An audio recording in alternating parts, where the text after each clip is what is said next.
नमस्कार दोस्तों, कैसे आप सभी लोग। उम्मीद है सभी स्वस्थ होंगे और कर रहे होंगे तैयारी। तो आज हमारा ये वीडियो जो है वो 7 नंबर पर है, यानी प्रैक्टिस सेट 7। मैं आपको सीधे डीएलएड का जो एग्ज़ाम पेपर्स होते हैं, जो बुक्स होती है, उनसे तैयारी करा रहा हूँ। और ये 7वां हमारा आज जो टॉपिक चलने वाला है वो शारीरिक विकास का अर्थ एवं परिभाषाएँ, इसके बारे में पढ़ेंगे। तो जितना भी दे रखा है बुक्स में उतना मैंने कराने की कोशिश की है। इसमें किसी भी एआई वगैरह का इस्तेमाल नहीं किया गया है। तो जाहिर सी बात है क्वेश्चंस जो आएंगे वो यहीं से आएंगे, ध्यान रखिएगा। तो ज़्यादातर जो तैयारी है आप इसी हिसाब से सीक्वेंस से करें तो ज़्यादा बेटर है, बजाय किसी के ऐसे ही कहीं से भी वीडियो देखने के बजाय। तो चलिए शुरू करते हैं। यहाँ पर आपको 2 फोटो दिख रहे होंगे। दोनों फोटो में अंतर क्या है? दोनों फोटो में अंतर है कि पहला बच्चा हमें थोड़ा कमज़ोर दिखाई दे रहा है, जिसका शारीरिक विकास पूरी तरह नहीं हुआ है, और दूसरा बच्चा जिसका शारीरिक विकास हुआ है। अब आप कह रहे होंगे ये तो एक ही बच्चा है। हाँ जी, एक ही बच्चा नहीं है, जुड़वा भाई है ना। ये ए है और ये दूसरा, इसका नाम क्या है? बी है। ध्यान रखना है, पहले भाई का नाम ए है, दूसरे का नाम बी है। पहले का शारीरिक विकास नहीं हुआ है और दूसरे का शारीरिक विकास बहुत अच्छे से हुआ है। दोनों ने फोटो एक ही जगह खिंचाई है, बस इतना ध्यान रखिएगा। तो शारीरिक विकास क्या है, उसकी परिभाषा क्या है, उनके बारे में किस किस मनोवैज्ञानिक ने क्या क्या कथन दिए हैं, उसके बारे में भी जानेंगे। तो उम्मीद है आप लोगों की तैयारी बहुत अच्छी चल रही होगी। तो चलिए शुरुआत करें आगे की तरफ। आगे क्या है इसमें देखिए, सबसे पहले जो साइंटिस्ट लिए गए हैं वो हैं हार्वर्ड सोरेशन, है ना। बड़ी मेहनत करनी पड़ती है हर एक चीज़ को अरेंज करने में, बनाने में, लगाने में। आप लोग भी मेहनत से तहे दिल से लगे हुए हैं, क्योंकि इससे पहले 2022 में टेट हुआ था और 2022 के इतने दिनों बाद अभी केवल तारीख दी गई है। बाकी टेट का कोई भरोसा नहीं है, लेकिन उम्मीद पर दुनिया कायम है, उम्मीद पर आप कायम है, हम कायम हैं, सब कायम है ना। तो बने रहिए, अपनी कायम रहिए अपनी उम्मीद पर और करते रहिए। हार्वर्ड सोरेनसन के अनुसार क्या है, शारीरिक विकास उत्तर परिवर्तन और परिपक्वता की ओर संकेत करता है। तो यूपी टेट में क्वेश्चन कैसे आएगा, उसमें लिखा होगा शारीरिक विकास उत्तर परिवर्तन एवं परिपक्वता की ओर संकेत करता है, यह कथन निम्न में से किसका है। इस तरीके से प्रश्न आते हैं यूपी टेट में। तो यूपी टेट के मैंने प्रीवियस ईयर क्वेश्चंस भी डाले हुए हैं इस पर, वो आप जाके देख सकते हैं कि मनोविज्ञान से 2011 से 2022 तक के जितने भी प्रश्न हैं वो सारे मैंने करा रखे हैं। मेयर-डिथ के अनुसार क्या है, अभिवृत्ति, विकास एवं परिपक्वता एक दूसरे के क्या है, पर्याय हैं, यानी एक दूसरे के पर्यायवाची हैं। क्या क्या पर्यायवाची हैं? अभिवृत्ति है, विकास और परिपक्वता एक दूसरे की क्या है, पर्यायवाची। ध्यान रखना है। कॉल और मार्गन के अनुसार विकास ही परिवर्तन का आधार है। विकास क्या है? परिवर्तन का आधार है, कि विकास होगा तो परिवर्तन होगा, अन्यथा नहीं होगा। यदि बालक का शारीरिक विकास नहीं होता तो वह प्रौढ़ भी नहीं होता, यानी बड़ा वो कभी नहीं रहेगा, वो बच्चा ही रहेगा। तो ध्यान रखना है, विकास एक क्रमिक सीक्वेंस यानी क्रमिक आधार पर होता है, और विकास के द्वारा ही जब शारीरिक विकास होगा तभी आपका मानसिक विकास भी संभव हो पाता है। ये बहुत ज़रूरी समझना है। समझना बहुत कुछ है, ज़िंदगी में बहुत मेहनत करनी है, आगे जाना है ना। तो आगे जाना है तो लगे रहो। जब तक आप धीरे धीरे ख़त्म करोगे, सिलेबस पूरा ख़त्म हो जाएगा। अचानक से एक दिन आके वीडियो देखकर कोई पास नहीं होता है। तो शारीरिक विशेषता क्या होंगी इसमें, शारीरिक विशेषता क्या है, ये टॉपिक ज़्यादा बड़ा नहीं है। तो शारीरिक शरीर का विकास गर्भाधान से शुरू होता है और वह दृष्टिगत होता है। दृष्टिगत मतलब क्या होता है? देखो, गर्भाधान आपकी समझ में आ गया होगा। जिस दिन से निषेचन होगा यानी फर्टिलाइजेशन होगा और वो यूटेरस के अंदर बनना शुरू हो जाएगा, आपका शारीरिक विकास शुरू हो गया है। दूसरी बात है, दृष्टिगत का मतलब है विजिबल होता है, दिखाई देता है ना। ऐसा नहीं कि दिखाई नहीं देगा। जैसे अभी 2 बच्चों की फ़ोटो आपने देखी थी, जिसमें देखा था कि एक का शारीरिक विकास हुआ, दूसरे का नहीं हुआ, जबकि दोनों जुड़वा भाई थे। ए बेचारा कमज़ोर है, बी बहुत स्ट्रांग है। तो इन चीज़ों को समझने की ज़रूरत है कि उनका विकास कहाँ से शुरू हुआ होगा, गर्भाधान से शुरू हुआ होगा, है ना। और गर्भाधान के अलावा भी आपने देखा बच्चे हष्ट-पुष्ट पैदा होते तो बढ़ते भी उसी तरीके से हैं। बाकी बात करें दृष्टिगत की, तो जो विकास होगा, जो शारीरिक विकास होगा, वो दिखाई भी देता है। देखने वाला बताता है कि हाँ भाई तू खाए पिए खानदान का लगता है भाई। देखिए यहाँ पर पहले बच्चा छोटा होता है, फिर और बड़ा, फिर और बड़ा, इस तरीके से वो बड़ा होते हुए एक क्रमिक सीक्वेंस में चलता है। ये मेल के लिए दिखाया गया, नीचे वाला फीमेल के लिए दिखाया गया। ठीक है, तो इन चीज़ों का हमें ध्यान रखने की ज़रूरत है कि जो विकास है वो किस पर डिपेंड करेगा, हमारे शारीरिक विकास पर डिपेंड करेगा। जब शरीर का विकास होगा तभी हमारे मानसिक विकास भी होगा, ध्यान रखिएगा। शारीरिक विकास की गति विभिन्न अवस्थाओं में भिन्न भिन्न रहती है। विभिन्न अवस्थाओं में देखो, अपने अवस्था कौन कौन सी पढ़ी है, अगर आपने मेरे सारे वीडियो देखे होंगे तो आपने सबसे पहले पढ़ा होगा बाल्यावस्था, शिशुअवस्था। शिशुअवस्था के बाद दूसरे नंबर पर आता है हमारा बाल्यावस्था और तीसरे नंबर पर आता है किशोरावस्था। तो इन तीनों अवस्थाओं के बारे में पढ़ना होता है, क्योंकि जो शिक्षा हम देते हैं, जो अध्यापक जो शिक्षा देते हैं वो इन्हीं तीनों एज में देते हैं। तो शैशवावस्था, बाल्यावस्था और किशोरावस्था, ठीक है। तो ये शैशव हमारा, ये बाल्य है और ये क्या है, किशोर है, ये ध्यान रखिएगा। आगे चलते हैं। विकास एक निश्चित क्रम में होता है। हाँ, विकास किस में होगा, एक निश्चित क्रम में होगा। निश्चित क्रम का मतलब क्या है कि बच्चा ऐसा नहीं कि पहले उस पर शिशुअवस्था है और सीधी किशोरावस्था आ जाएगी, नहीं, पहले वो बाल्यावस्था में जाएगा, उसके बाद वो किशोरावस्था में परिवर्तित होगा। शारीरिक विकास में अनुपात परिवर्तन होता है। अनुपात परिवर्तन कैसे होता है मैं समझाता हूँ। जब बच्चा पैदा होता है तो उसका 1/4, 1/4 भाग जो होता है वो सिर का होता है। खोपड़ी जो होती है वो 1/4, मतलब बाकी की बॉडी में क्या है, 1/3 जो हिस्सा है वो 1/3 इसमें और 1/4 हिस्सा जो है वो इसमें है, ध्यान रखना। मतलब जो चौथा हिस्सा है वो क्या है, हमारा सिर है। अब लेकिन जब हम बड़े हो जाते हैं, धीरे धीरे जब बड़े होते हैं तो वो चौथा हिस्सा कहाँ रहता है, फिर सिर तो और छोटा हो जाता है, बाकी की बॉडी और बड़ी हो जाती है। तो यही क्या है, एक अनुपात में वृद्धि होती है। किसमें होगी, अनुपात में वृद्धि होगी। अगला क्या है, प्रश्न संख्या देख लेते हैं। अब देखिए इसमें प्रश्न है, ज़्यादा नहीं है, बहुत बड़ा टॉपिक नहीं है, बहुत छोटा सा टॉपिक है। प्रश्न इसमें मैंने इसीलिए ज़्यादा करे हैं, आप प्रश्न देख लीजिए। पहला प्रश्न क्या है, शारीरिक विकास का अर्थ क्या होता है। मानसिक परिवर्तन होता है, सामाजिक परिवर्तन, शरीर में होने वाला क्रमिक परिवर्तन क्या कहलाता है, शारीरिक परिवर्तन कहलाता है। ये आपको ध्यान रखना है ना। नैतिक विकास नहीं, यहाँ पर नहीं होगा, नैतिक विकास बाल्यावस्था में होता है, ठीक है। आगे चलते प्रश्न संख्या दूसरा। हार्वर्ड सोरेन के अनुसार शारीरिक विकास क्या दर्शाता है, स्थिरता दर्शाता है, प्रगतिशील परिवर्तन और परिपक्वता दर्शाता है, केवल मानसिक वृद्धि या सामाजिक समायोजन।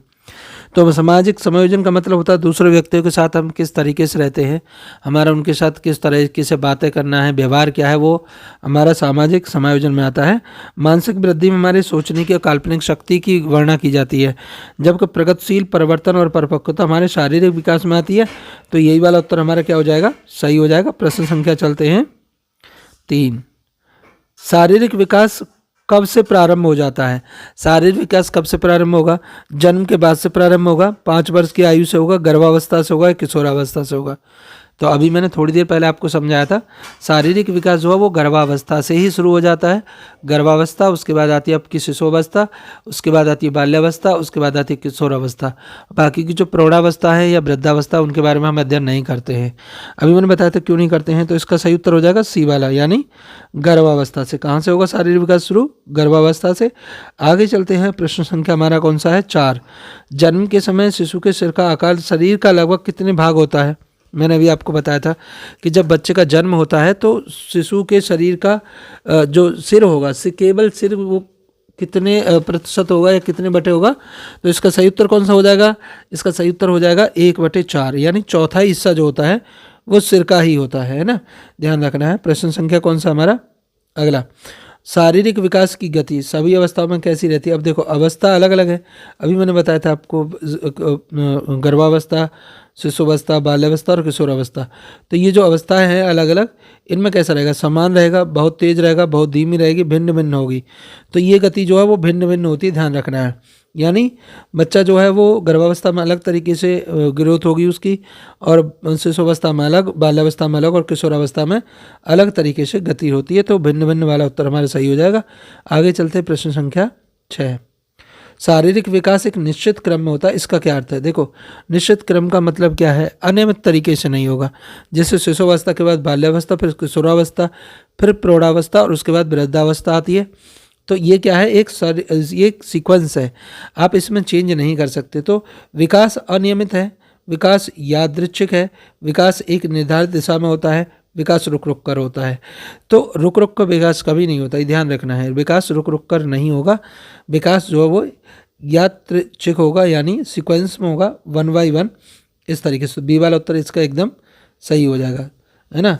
देखिए यहाँ व्याख्या लिखिए, शारीरिक विकास सिर से पाँव की दिशा में निश्चित क्रम में होता है, ठीक है, ध्यान रखना। दो सिद्धांत थे इसके, एक तो सिर से पाँव की तरफ और एक सेंटर से बाहर की तरफ। तो दोनों को ध्यान रखना है, एक सिर से पाँव और एक सेंटर से बाहर, दो तरीके से वृद्धि होती है हमारे शरीर की। अगला है प्रश्न संख्या 7, शारीरिक विकास को नवीन धारण करने का क्या अर्थ है? शारीरिक विकास में नवीन स्वरूप धारण करने का क्या अर्थ होता है? पुरानी आदतों में बदलना होता है, शारीरिक अनुपात में परिवर्तन होता है, या मानसिक विकास होता है? सामाजिक और सामाजिक के बारे में हम बात नहीं कर रहे हैं, हम यहाँ पे कर रहे हैं आपके शारीरिक विकास के बारे में बात। तो शरीर में अनुपात का परिवर्तन होना ही क्या कहलाएगा? आपका नवीन स्वरूप धारण करना कहलाएगा, ध्यान रखना है। आगे चलते हैं, प्रश्न संख्या हमारा कौन सा है?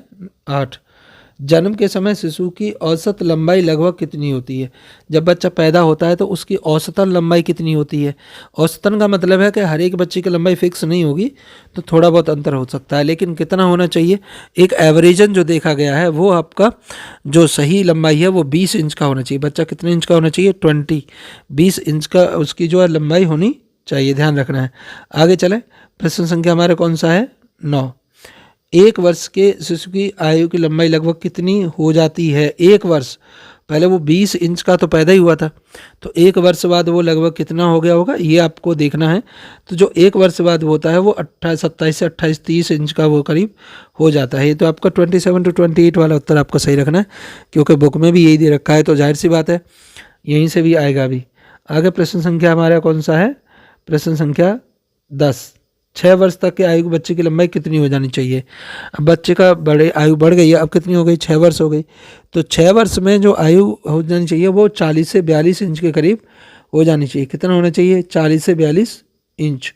ठीक है जी, आगे चलें, प्रश्न संख्या 11, जन्म के समय शिशु का औसत वजन कितना होता है? औसत वजन मतलब कितने किलो का बच्चा होगा जन्म के समय? जब वो पैदा हुआ है, शिशु अवस्था में जब एंट्री करेगा, गर्भ अवस्था को छोड़ रहा है, तो उस समय उसके शरीर का वजन कितना होगा? तो जो वजन की बात करें तो यहाँ पर जो है 3 किलो लगभग वजन होना चाहिए, 3 kg। कितना वजन होना चाहिए? 3 किलो के लगभग उसमें वजन होना चाहिए, ये ध्यान रखना है। ठीक है जी, आगे चलें, प्रश्न संख्या कौन सा हमारे पास? 12 है। शिशु का वजन लगभग दोगुना कब तक हो जाएगा? मतलब कितने माह में वो दोगुना हो जाएगा, अपने वजन का दोगुना। पहले पैदा कितने का हुआ था? 3 किलो का हुआ था, तो दोगुने का मतलब 6 किलो का होना चाहिए। और 6 किलो का कब होगा? 6 किलो का वो जो होगा, आपका सही उत्तर इसमें कौन सा है? 6 माह में। 6 माह में 6 किलो का हो जाएगा, ध्यान रखना, डबल हो जाएगा। 6 महीने में उसकी जो वृद्धि है वो डबल हो जाती है, अपने से डबल। प्रश्न संख्या क्या है? 13, 1 वर्ष की आयु के शिशु का वजन कितना होता है? अब देखो 6 महीने में डबल हो गया था अभी, तो 1 वर्ष में वो कितने गुना हो जाना चाहिए? अब 1 वर्ष में होना चाहिए वो तिगुना। तिगुना का मतलब क्या है? तिगुना का मतलब हो गया कि 3 और 3 का तिगुना होगा 9, यानी लगभग 9 या 10 किलो के करीब वो हो जाना चाहिए, ध्यान रखना है। आगे चलें, प्रश्न संख्या कौन सा हमारा? 14, शारीरिक विकास किन 2 रूपों में होता है? शारीरिक विकास किन 2 रूपों में होगा? मानसिक और सामाजिक रूपों में होगा। देखो शारीरिक विकास मानसिक और सामाजिक विकास से अलग है, बाह्य और आंतरिक हो सकता है। नैतिक और भावनात्मक हर एक अवस्था में नहीं होता, बाल्यावस्था में प्रबलता पाई जाती है इसकी। सामूहिक और व्यक्तिगत भी इसका उदाहरण नहीं होगा, तो बाह्य और आंतरिक वाला होगा। बाह्य का मतलब है शरीर के बाहरी अंगों का विकास होना, और आंतरिक का मतलब है शरीर के अंदर के अंगों का भी विकास होना, जिससे हमारे अंदर की जो एफिशिएंसी है वो बढ़ती है ना। जैसे पहले हम बहुत कम दौड़ पाते हैं, लेकिन बाद में बहुत ज़्यादा दौड़ते हैं, तो शरीर के जो आंतरिक चीज़ें हैं उनकी भी एफिशिएंसी या एंडोरेंस बढ़ रही है। आगे प्रश्न संख्या हमारे पास कौन सा है? 15 है। दांत निकलना किस विकास का संकेत है? अगर बच्चे के दांत निकलना शुरू हो गए तो आप समझ लीजिए वो किस तरह का विकास है, किस तरह का विकास होगा। मानसिक विकास तो हो नहीं सकता है ना, भावनात्मक नहीं होगा, शारीरिक विकास है। किसका? कैसा है? शारीरिक विकास है, बच्चे का शारीरिक विकास हो रहा है। अच्छा, कभी कभी क्या होता है, जैसे बच्चों के दांत नहीं निकलते तो समझ लो उनकी शारीरिक वृद्धि रुक गई है। शारीरिक वृद्धि रुक गई है, बच्चे को भरण पोषण की आवश्यकता है, यानी सही न्यूट्रिशन की। 16 में क्या कर रहा है? शारीरिक विकास का प्रभाव किन पर पड़ता है? अब शारीरिक विकास हो रहा है तो शारीरिक विकास का प्रभाव किस पर पड़ेगा? केवल शरीर पर पड़ेगा, केवल मन पर पड़ेगा, व्यक्तित्व के सभी पक्षों पर पड़ेगा, या केवल व्यवहार पर पड़ेगा? तो इसका सी वाला उत्तर एकदम सही होगा कि पर्सनैलिटी जो होती है हमारी वो हॉलिस्टिक होती है। हॉलिस्टिक का मतलब क्या हुआ कि उसमें सब तरह के विकास आते हैं। तो शारीरिक विकास जो है वो व्यक्तित्व के सभी पक्षों पर पड़ेगा, चाहे वो सामाजिक हो, मानसिक हो, व्यवहारिक हो, कैसा भी उसका परिवर्तन हो, सभी पर शारीरिक विकास जो है वो देखने को मिलता है, उसका असर देखने को मिलता है, ध्यान रखना है। प्रश्न संख्या 17, विकास का आधार क्या है? विकास का आधार क्या है? परिवर्तन है, स्थिरता है, रुकावट है या सहयोग है? अब देखिए विकास क्या है? परिवर्तन। परिवर्तन का दूसरा पर्याय ही क्या है? विकास है। तो परिवर्तन, यानी 17 में का कौन सा सही हो जाएगा? पहला वाला उत्तर एकदम सही है, यानी परिवर्तन ही क्या है? विकास है। आगे चलते प्रश्न संख्या 18। शारीरिक विकास में अनुपात परिवर्तन का उदाहरण क्या है? जब शारीरिक विकास है तो उसमें अनुपात परिवर्तन हमने समझाया था ना, जैसे सिर के बारे में बताया था। सिर जो है 1/4 हिस्सा होता है, लेकिन बाद में वो धीरे धीरे घटता रहता है। घटता रहने का मतलब है बाकी शरीर बढ़ेगा, वो घटेगा नहीं, बाकी शरीर बढ़ेगा लेकिन सिर इतना नहीं बढ़ेगा, ये ध्यान रखना है। तो सिर का आकार घटता जाना, भाषा सीखना, मित्र बनाना सही। तो सिर का आकार घटता जाना, सिर का आकार घटने का मतलब मैंने अभी आपको बताया, सिर बाद में छोटा नहीं हो जाएगा, वो शरीर की अपेक्षाकृत छोटा रह जाएगा। शरीर, बाकी शरीर बढ़ेगा, सिर नहीं बढ़ेगा। अगर शरीर 1/4 के हिसाब से बढ़े तो फिर तो शरीर बहुत बड़ा हो जाना चाहिए, लेकिन ऐसा नहीं होता ना, ध्यान रखना है। प्रश्न संख्या चलते हैं 19। शारीरिक विकास की प्रक्रिया किस दिशा में होती है? सिर से पाँव की तरफ होती है, पाँव से सिर की तरफ, सिर से पाँव की तरफ, दाएं से बाएं, या अनियमित होती है? अनियमित हो तो गलत है, नियमित होती है, ध्यान रखना है। लेकिन ये भी गलत है और ये भी गलत है। कौन सा हो जाएगा? ये वाला, सिर से पाँव वाला। सिफेलोकॉर्डल भी बोलते हैं हम इसे। सिफेलोकॉर्डल का मतलब होता है, सिफेलो मतलब हेड होता है और कॉर्डल मीन्स होता है आपका टेल। तो सिर से पाँव या सिफेलोकॉर्डल, ये ध्यान रखना है। देखो ये लिखा हुआ है, सिफेलोकॉर्डल प्रिंसिपल पर निर्धारित करती है। आगे चले, प्रश्न संख्या कौन सा हमारा? 20। क्या कह रहा है? यदि शारीरिक विकास ना हो तो क्या होगा? व्यक्ति परिपक्व हो सकता है, व्यक्ति का पूर्ण विकसित हो सकता है, प्रौढ़ नहीं हो सकता, कोई प्रभाव नहीं होगा। जब शारीरिक विकास ही नहीं होगा तो व्यक्ति प्रौढ़ कैसे होगा बताओ, है ना? ये समझने वाली बात है हमारी। तो 20 में का कौन सा सी वाला उत्तर एकदम सही हो जाएगा कि व्यक्ति कभी भी प्रौढ़ नहीं हो सकता अगर उसका शारीरिक विकास नहीं हुआ तो। प्रश्न संख्या चलते हैं 21। जन्म के समय मस्तिष्क का औसत भार लगभग कितना होता है? मोस्ट इंपोर्टेंट कैटेगरी में इसे लगा लीजिएगा, पूछा भी जाता है। जन्म के समय मस्तिष्क का औसत भार कितना होता है? तो 250 kg होगा, 350 kg होगा, 500 या 700, इनमें से कौन सा? ग्राम में है, ग्राम में दे रखा है, सॉरी। तो ग्राम में कितना होगा? इसका सही उत्तर हो जाएगा आपका बी वाला, यानी 350 ग्राम का होना चाहिए। कितना होना चाहिए? 350 ग्राम का मस्तिष्क लगभग होना चाहिए, ये ध्यान रखना है। प्रश्न संख्या हमारे पास 22। वर्ष की यहाँ पर एक एज लिखी हुई है, दैट इज द 6 वर्ष। 6 वर्ष की आयु में मस्तिष्क का भार लगभग कितना हो जाना चाहिए? तो 6 वर्ष की आयु तक, हाँ, तो जब पैदा हुआ था तब कितना था? 350 ग्राम था। अभी बच्चा 6 वर्ष का हो गया है तो उसका जो मस्तिष्क है उसका वजन कितना होना चाहिए? तो 1260 ग्राम होना चाहिए। कितना होना चाहिए? 1260 ग्राम। ध्यान रखना है, 6 वर्ष के बच्चे का, 6 वर्ष के बच्चे का जो मस्तिष्क का वजन है वो 1260 ग्राम होना चाहिए, ध्यान रखना है। प्रश्न संख्या 23। वयस्क व्यक्ति के मस्तिष्क का औसत भार लगभग कितना होता है? वयस्क व्यक्ति के मस्तिष्क का औसत भार लगभग कितना होता है? तो 1200 ग्राम होगा, 1300 ग्राम होगा, 1400 या 1600 ग्राम है, लगभग भार कितना होगा उसका? तो इसका जो वयस्क मतलब व्यक्ति, अब देखो पहले था वो 350 ग्राम का, उसके बाद वो 1200 ग्राम का, अब कितना है लगभग वयस्क में कितना हो जाएगा? तो उसका जो लगभग 1400 ग्राम का वजन होता है। 1 किलो 400 ग्राम का हमारा क्या होता है? सिर होता है, ध्यान रखिएगा, या ब्रेन होता है। प्रश्न संख्या के चलते हैं कौन सा? 24। जन्म के समय मांसपेशियों का भार लगभग कितने प्रतिशत होता है? हमारे शरीर में मांसपेशियों का कार्य क्या होता है? हमारे शरीर में जो मूवमेंट होता है, जो मूव करती है हमारी बॉडी, वो किस पर डिपेंड करती है? वो मांसपेशियों पर डिपेंड करती है। तो वो कितने प्रतिशत होती हैं? मांसपेशियाँ कितने प्रतिशत होती हैं? अगर मैं आपसे पूछूं कि टोटल मसल्स कितनी होती है बॉडी में, तो आप आंसर दे सकते हैं, है ना? बता सकते हैं कितने % मसल्स होती हैं? तो मांसपेशियों का जो लगभग भार है उसका सही उत्तर है आपका 23। लगभग 23% क्या होती हैं? मांसपेशियाँ होती है हमारे शरीर में, ये ध्यान रखना है। प्रश्न संख्या कौन सा हमारा? 25। नवजात शिशु में हड्डियों की संख्या लगभग कितनी होती है? अब देखो नवजात शिशु है, जन्म के समय पैदा हुआ है, तब उसमें हड्डियाँ जो है लगभग कितनी होंगी? ये आपका साइकोलॉजी के हिसाब से आंसर देना, आपको अपनी बायोलॉजी नहीं लगानी, ध्यान रखना है। तो 270, लेकिन ये बायोलॉजी के हिसाब से गलत हो जाएगा। तो हमें साइकोलॉजी की जो बुक में लिखा हुआ है, ध्यान रखना, यूपीटेट अपने आंसर में से सही मानेगा। तो 270 वैसे भी ये कम ही है, सबसे ज़्यादा इसी में है, तो वैसे भी आप इसे ही लगा सकते हैं। तो 270 जो है वो मैक्सिमम हड्डियाँ होती हैं जब बच्चा पैदा होता है, ठीक है। बाद में बदलती रहती हैं, वो टोटल हड्डियाँ 206 होती हैं। अब देखिए दूध के दांत सामान्यतः कब निकलना प्रारंभ होते हैं, मतलब कितने माह का या कितने वर्ष का बच्चा होगा जब उसके दूध के दांत निकलना शुरू होंगे, ये ध्यान रखना है। तो 7 से 8 महीने का बच्चे के जो है दांत निकलना शुरू हो जाते हैं। जब बच्चा 7 महीने का होगा या 8 महीने का होगा तो उसके दांत जो है वो निकलना शुरू हो जाएंगे, ये ध्यान रखना। कौन से वाले? दूध वाले। अब दूसरे बाद में निकलते हैं। प्रश्न संख्या 27, 1 वर्ष की आयु तक शिशु लगभग कितने दांत निकल आते हैं? जब बच्चा 1 वर्ष का होगा तो उसके कितने दांत निकल आएंगे, ये आपको बताना है। तो इसका सी वाला हो जाएगा 8, लगभग 8 दांत उसके निकले होने चाहिए अगर बच्चा 1 वर्ष का है तो। प्रश्न संख्या चलते हैं 28, बाल्यावस्था किस आयु को कहा जाता है? अब देखो बाल्यावस्था आ गई, पहली कौन सी थी? पहली होती है शिशु अवस्था, उसके बाद कौन सी दूसरी कौन सी होती है? दूसरी होती है हमारी बाल्यावस्था, तीसरी किशोरावस्था, फिर प्रौढ़ावस्था और उसके बाद होती है वृद्धावस्था। तो बाल्यावस्था की आयु क्या है? 28 का आप सही उत्तर देंगे तो इसका जो 6 से 12 वर्ष मानी जाती है। कुछ पुस्तक में इसे 5 से भी लगाया गया है, तो 5 पर ख़त्म हो जाएगी, तो 5 से लेकर 12 वर्ष भी माना जाता है। कुछ में 5 से 12 13 मानी जाती है। तो आपको ध्यान रखना है एक एवरेजन कि जो आयु है वो 6 से 12 वर्ष तक मानी जाएगी। प्रश्न संख्या चलते हैं हम कौन सा? 29, 29, 12 वर्ष की आयु में लड़कों की औसत आयु कितनी होती है? 12 वर्ष की आयु में जब लड़के 12 वर्ष के हों तो उनकी जो लंबाई है, वो जो हाइट है वो कितनी होनी चाहिए, ये आपको बताना है।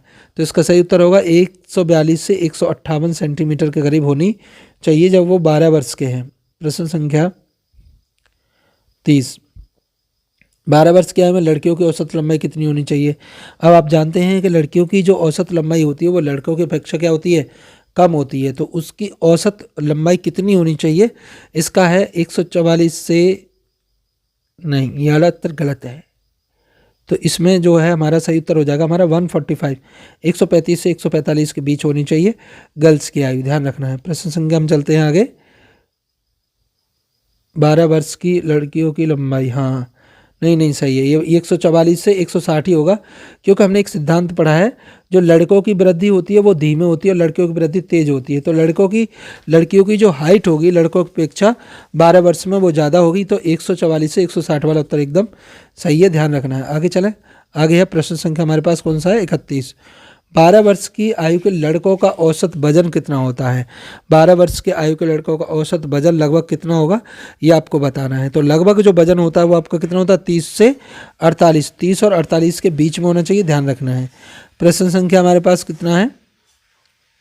32, 12 वर्ष की आयु में लड़कियों का औसत वजन कितना होगा?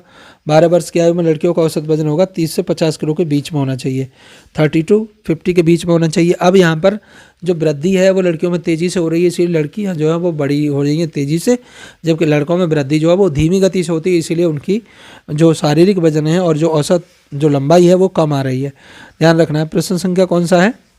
33 है। अभी यहाँ पर कन्फ्यूजिंग क्वेश्चन जो होते हैं यही तो नंबर कटवा देते हैं, आप वहाँ पर लगा देंगे तो गलत हो जाएगा। बाल्यावस्था के अंत में मस्तिष्क का लगभग कितना प्रतिशत भाग विकसित हो जाता है? तो बाल्यावस्था के अंत में मस्तिष्क का लगभग कितने प्रतिशत भाग विकसित हो चुका होगा? तो इसका है 95%। तो अभी तो कहते हैं बाल्यावस्था में विकास बहुत तेज़ी से होता है, 95% लगभग। प्रश्न संख्या 34, 12 वर्ष तक की अवस्था में कितने स्थायी दांत आ जाते हैं? देखो दूध वाले नहीं, अब कौन सी की बात हो रही है? स्थायी दांत की बात हो रही है। तो 12 वर्ष की जो आयु का बच्चा होगा उसके अंदर जो लगभग स्थायी दांत होंगे वो कितने होंगे आपके, ध्यान रखना है। तो इसका सही उत्तर हो जाएगा सी वाला, यानी लगभग 28 दांत उसके निकल चुके होंगे जब तक उसकी आयु 12 वर्ष होगी। प्रश्न संख्या 35, किशोरावस्था की आयु सीमा क्या है? अब किशोरावस्था कब से चले कि कब तक किशोर रहेगा? तो यहाँ पर जो सही उत्तर हमें दिख रहा है वो इसका है सी वाला, यानी 12 से 21 वर्ष है, लेकिन 12 से कहीं 18 वर्ष भी आपको देखने को मिल सकता है, लेकिन जो पुस्तक के हिसाब से वो सही उत्तर कौन सा है? 12 से 21 वर्ष वाला उत्तर एकदम सही है, ये ध्यान रखिएगा, ठीक है ना। आगे चलते हैं। प्रश्न संख्या हमारे पास कौन सा है? प्रश्न संख्या है 36, प्रारंभिक किशोरावस्था की आयु क्या होती है? अब प्रारंभिक किशोरावस्था की आयु पूछ रहा है। किशोरावस्था को एक्चुअली 3 अवस्था में बांटा गया है ना, प्रारंभिक, मध्य और उत्तर। प्रारंभिक, मध्य और उत्तर। तो इसमें प्रारंभिक किशोरावस्था की आयु पूछ रहा है, तो प्रारंभिक किशोरावस्था की जो आयु होती है वो होती है 12 से 14 वर्ष। 12 से 14 वर्ष प्रारंभिक होती है, ध्यान रखना है। तो इस हिसाब से हमें देखा जाए तो 12 से 21 वर्ष वाला उत्तर हमारा सही है। आगे मध्य किशोरावस्था की आयु क्या है, अब देखो दूसरी कौन सी आ गई, मध्य आ गई, तो इसका बी उत्तर है 14 से 16 वर्ष हो गया। 14 से 16 वर्ष हमारी कौन सी होगी, मध्य किशोरावस्था होगी। और अंत में जो आने वाली है आपकी सबसे आखिरी में कौन सी आएगी, अब देखो अंत में आएगी आपकी उत्तर किशोरावस्था। तो उत्तर किशोरावस्था कौन सी होगी, उत्तर सबसे अंतिम वाली होती है। किशोरावस्था को हम 3 भागों में बांटा था, जिसमें से सबसे उत्तर वाली है, तो ये हमारी 17 से लेके 21 वर्ष होगी। तो हमारा जो 12 से 21 वाला था उत्तर एकदम सही था, है ना। तो ये बच्चे गड़बड़ कर देते हैं अक्सर, जब वो आप बुक से नहीं पढ़ेंगे तो गलतियाँ करेंगे, ध्यान रखना है। प्रश्न संख्या कौन सा है, प्रश्न संख्या हमारे पास 39, 39वां। किशोरावस्था में सबसे तीव्र वृद्धि किस में पाई जाती है। अब किशोरावस्था में भाषा में होगी, लंबाई वजन में होगी, सामाजिक संबंध में होगी, या नैतिक विकास में होगी। वैसे तो किशोरावस्था में सारे ही परिवर्तन होते हैं, लेकिन जो सही उत्तर है इसका कौन सा है, वजन और लंबाई में तीव्र वृद्धि देखने को मिलती है। किशोरावस्था का प्रमुख लक्षण भी है। आगे चलें, आगे प्रश्न संख्या हमारा 40 और ये हमारा अंतिम प्रश्न है, ठीक है। द्वितीयक लैंगिक लक्षण किस में दिखाई देते हैं, द्वितीयक लैंगिक लक्षण किस में दिखाई देते हैं। देखो सेकेंडरी, अब द्वितीयक क्या है, सेकेंडरी कैरेक्टर। देखो हमारे अंदर जो कैरेक्टर्स होते हैं लैंगिक वो 2 तरीके के होते हैं, एक प्राइमरी होंगे, दूसरे कौन से होंगे, सेकेंडरी। तो सेकेंडरी होते हैं जो विजिबल होते हैं, जो बाहर से दिखाई देते हैं। आप किसी को भी देख के बता सकते हो ना, बड़े बच्चे को देख के कि लड़का है लड़की है, लेकिन छोटे बच्चे अगर कपड़े में पहन के घूम रहे हैं तो उनको आप कैसे बताओगे, बताओ कि लड़का है लड़की है। तो लैंगिक लक्षण यानी जो दूर से बाहर से दिखाई दे उनको हम सेकेंडरी रखते हैं, और जो दिखाई नहीं देते वो प्राइमरी होते हैं, जो इंटरनली हो रहे होते हैं। अब कोई व्यक्ति खड़ा है तो आप उसकी शारीरिक संरचना को देख के बता रहे हो कि वो लड़का है या लड़की है, तो वो द्वितीयक में आएगा। लेकिन अब जब उससे बातें करके बता रहे हो तो वो आपका कौन से में आएगा, वो आपका प्राइमरी में आएगा। ध्यान रखना है, कुछ ऐसे शारीरिक जो अंतर के जो लक्षण होते हैं जो हमें बाहरी रूप से दिखाई नहीं देते हैं, जैसे हार्मोनल चेंज, इस तरह के लक्षण होते हैं, तो वो आपका किस में आएगा, प्राइमरी में आएगा। बाकी द्वितीयक में आते हैं जो लक्षण में बाहर से दिखाई देते हैं। वीडियो को आपको कैसी लगी कमेंट सेक्शन में ज़रूर बताइएगा। प्लीज़ एक लाइक, एक सब्सक्रिप्शन बहुत ज़रूरी है। आप लोगों की सहायता के बिना कुछ नहीं हो सकता है, तो थोड़ी सी अपनी कृपा बनाए रखो और वीडियो को अंत तक जरूर देख लीजिए। कल हम 8 वाला जो अगला टॉपिक है उसे आपके लिए लेके आएंगे। तब तक के लिए धन्यवाद, नमस्कार।